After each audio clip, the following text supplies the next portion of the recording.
Kuala Lumpur, Malaysia has become a super popular spot for expats and digital nomads looking for a better life and more freedom outside of the declining West. I've been spending a lot of time here in Asia and I've heard a lot of good things about Kuala Lumpur in terms of its affordability, its high value for money, but I've also heard a lot of bad things around people saying that it's very boring and like not super exciting. So I decided to spend a month here myself to see what I think, and in this video I want to give you my honest review with all the pros and the cons of Kuala Lumpur, who I think is right for and who I think is not right for, so that you can make the decision for your situation. So if I was to describe Kuala Lumpur in one sentence, it would be somewhere in between Bangkok and Singapore. On one hand, it's very similar in price to Bangkok, so often it's compared to Bangkok for that reason, and it's sort of like a less exciting, like more sterile and more clean version of Bangkok. But on the other hand, being very close to Singapore, it's also compared to Singapore a lot. So it's also like a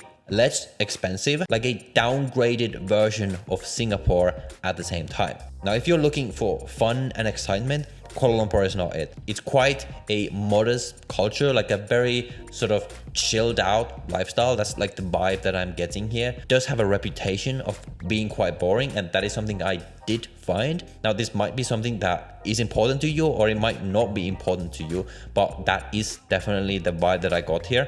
But it is like a very chill place. It's a very friendly place. People are very friendly, very diverse. Overall, it's also very modern. Lots of malls, lots of nature around, especially if you're in the KLCC area, which is like the city center area. It feels a lot more like Singapore than it feels like Bangkok, while being at the same price level as Bangkok. You can certainly get a lot of very nice luxurious condos like the one that I'm in for very, very affordable prices. So a lot of people say that it's like one of the highest quality per dollar spent places in the world, and in certain ways I would certainly agree with that. You get very good value in terms of food, in terms of things like this, but it does come at the cost of perhaps being a bit more boring, having much less things to do.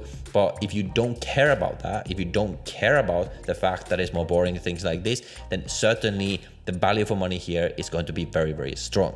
In terms of food, it is very, very diverse. There's a lot of international food, a lot of Asian food, and the Malaysian food in and of itself is quite diverse. It's like a mix of Indian and Chinese and things like this. I haven't tried too much of it. I really like nasi lemak, which is like the main popular dish here. And in terms of prices, the value for money is extremely good. You can get a regular meal at like a regular place for around 10 to 20 ringgit. If it's more like a local-ish place, more of an international restaurant, it's going to be something like 40 to 60 ringgit or something like that. And then of course you do have the higher end restaurant. We just went to a fine dining place where we ended up spending a total of 950 ringgit for two people. So there certainly is a range. I think there's like two camps of people. Some people really love KL for food, and some people really just think it's quite overrated. I'm somewhere in the middle. Certainly didn't think it's bad, but also not my favorite in terms of all the other places that I have been to. In terms of getting around in the city, this is where I found a few gripes. First, in terms of walkability, I'm a guy who really likes walking around, and in the KLCC area as well, which is where I mainly be spending my time,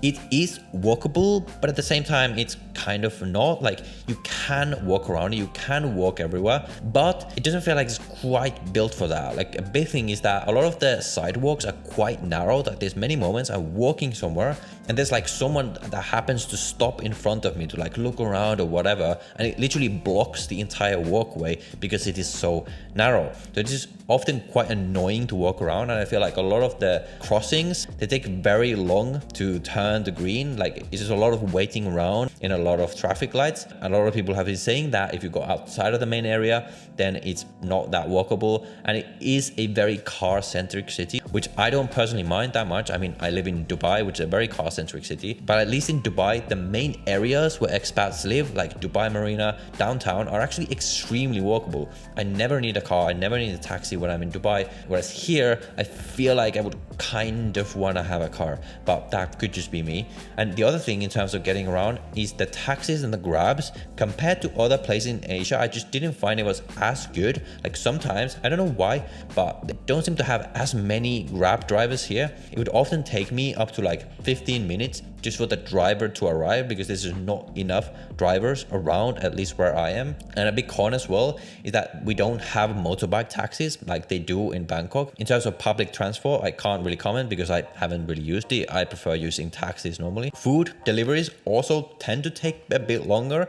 And also this was amplified by the fact that I happen to live in a building where the elevators are just super slow, and I just completely hated it. So that also sort of soured the experience. It was sort of annoying to even go down to pick up the food and things like this. I don't know if it's like that in many buildings here, or maybe it was just my building. So overall, I would say it is a very convenient city, but in terms of comparing it to other cities around here, I would say it's slightly less convenient. Like, there's a few of these things just make it slightly less convenient that I would have liked. But again, perhaps this is just my experience. In terms of cost of living and overall cost, now this is where Kuala Lumpur really shines. It is cheaper, like slightly cheaper, I would say, compared to Bangkok. In terms of like restaurants, brunch spots, things like this, I found the value to be incredible in terms of what you're getting for what you're paying. And the other big line item in people's cost is of course going to be real estate. Rents are going to be more affordable than Bangkok. You can get extremely good value for your condos, although I don't think they have as many high-end condo options as Bangkok would have, for example. So there is that to consider as well. Obviously much cheaper than Singapore, obviously much cheaper than Dubai, no question about that. In Dubai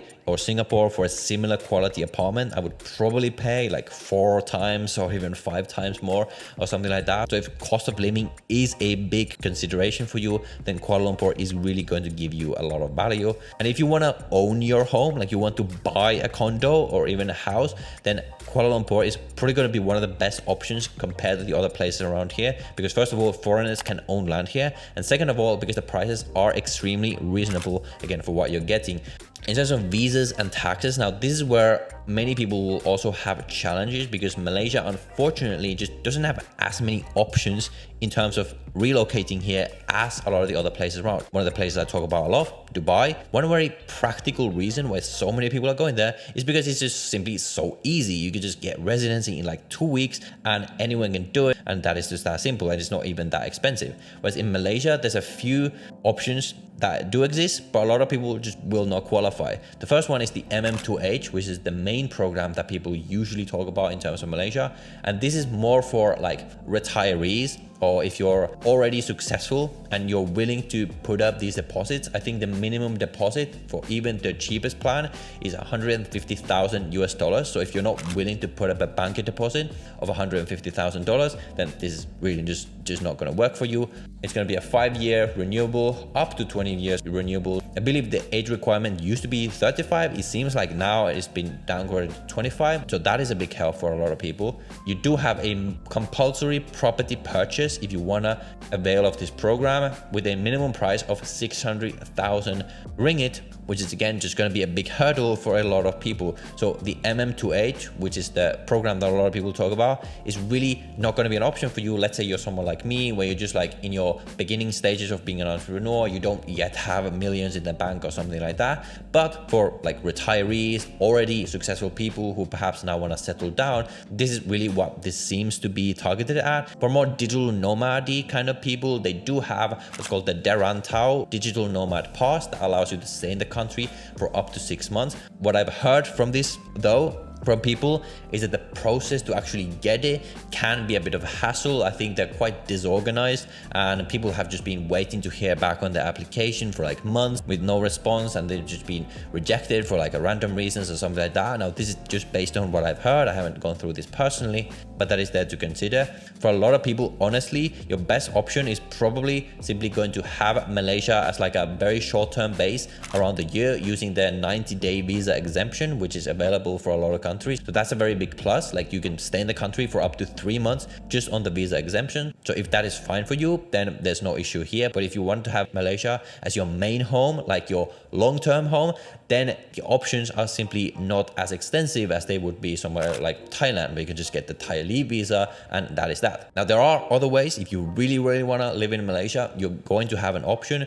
One option that I've heard about is that you can form what's called a Labuan company, which is like this special company that's going to get you 3% tax or something like this, and then you hire yourself as a director and you can get yourself a work pass. but there's like hoops that you need to jump through here. Like you need to have a substance in Malaysia for this Labuan company. You're gonna need to hire local employees, things like this. So it is a bit more of a hassle than a situation like Dubai, where you just set up a company, pay 10,000 bucks, hire yourself, and that's that. In terms of taxes, they have quite a simple rule where usually you only become a tax resident if you stay more than 182 days in the country. They also have what's called a territorial tax system. But that basically means that let's say you own property abroad or you own some shares abroad, any income derived from those will not be taxed in the country, but any income that is derived within Malaysia, so if you run a business and you actually actively work in the business within Malaysia, that income will be taxable in Malaysia. So my conclusion, based on, again, this very brief period of just spending a month here, is that it's okay. Like KL is just okay. There's nothing particularly wrong with it. It's quite clean. There's lots of nature around. Not that I care that much about that personally. The weather is great. I like warm weather, low prices, good food. Not too much to complain about, but I'm just thinking like it doesn't really do anything particularly well either. If I'm looking for a very exciting, like a lively place with a lot of things happening where I can do a bunch of stuff that also has low prices, I'm just gonna go to Bangkok. If I'm looking for a super clean, super luxurious place that simply works, I'm just gonna go to Singapore. So there's nothing particularly bad about KL.